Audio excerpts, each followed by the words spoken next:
Rescue efforts are underway after Cyclone Amphan ripped through eastern India and Bangladesh. At least 84 people are dead. Millions in coastal villages have been left without fresh water and electricity.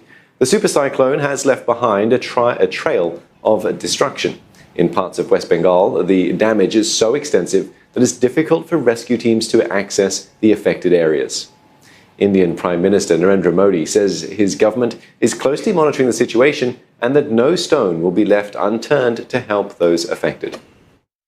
আমাদের ঘরবাড়ি পড়ে গেছে আমরা অন্যদের বাড়িতে আমরা আশ্রয় নিয়েছি এখন পর্যন্ত আমরা কিছু খেতে পাচ্ছি না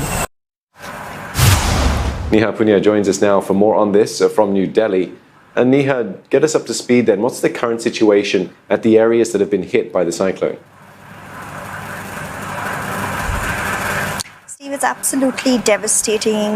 West Bengal and Odisha as well as Bangladesh were preparing for a super cyclone to make landfall yesterday. While the cyclone did weaken right before landfall happened on Wednesday afternoon, the impact of this weather disturbance was no less severe. It battered the city of Kolkata, home to 15 million people, for 6 hours on Wednesday, and we're still seeing the after effects of that today.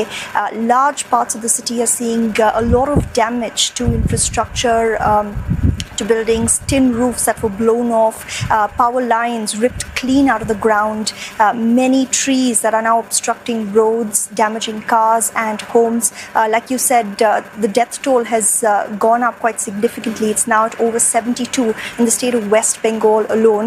And we're also seeing significant waterlogging in many areas, not just low-lying areas, something that authorities were prepared for, but also in the interiors of the city, including the international airport in Kolkata, where there's so much water that hangars have been damaged, and if you stand on the tarmac, you're in waist-deep water.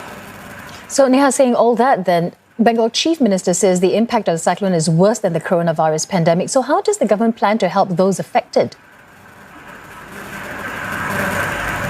That's right. The West Bengal Chief Minister Mamata Banerjee has said that the total losses the state is anticipating from this cyclone are pegged to $13 billion. And this is just from what we know so far. Like you said, many interior areas are still inaccessible because of waterlogging, because of snapped communication lines. So it's still not clear what the complete picture of the damage and devastation is. But the Chief Minister has said that there would be compensation announced to the tune of 200,000 Indian rupees to every family that's been impacted by this cyclone. Also, of course, rescue and relief teams now saying they're going to go from house to house to see what help anyone who's been impacted by this cyclone needs in the days ahead. So it's a long haul operation, not simply over just because the cyclone is no longer a threat in these regions. Neha, are authorities expecting then for COVID-19 infections to surge in the disaster zone, given the difficulty in maintaining safety measures in evacuation centres? Absolutely. I mean, we've seen this play out, Steve, even before landfall happened, where the massive task of evacuating 3 million people, both in India and Bangladesh, was undertaken in a matter of 2 days. In many instances, you had to have authorities clear out quarantine shelters that were housing COVID-19 patients and suspected patients. And the task involved sanitizing those facilities and then moving people there to ensure safe distancing, which meant that capacity was cut by half. In the days ahead, that's going to continue to be a challenge, both on the evacuation front as well as far as medical assistance is concerned.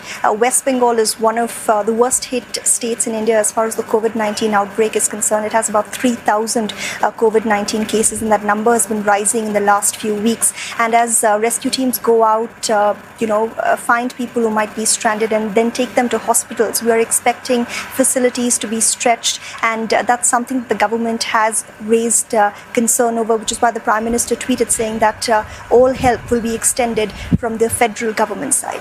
Thanks for that update. Neha Punya speaking to us from New Delhi.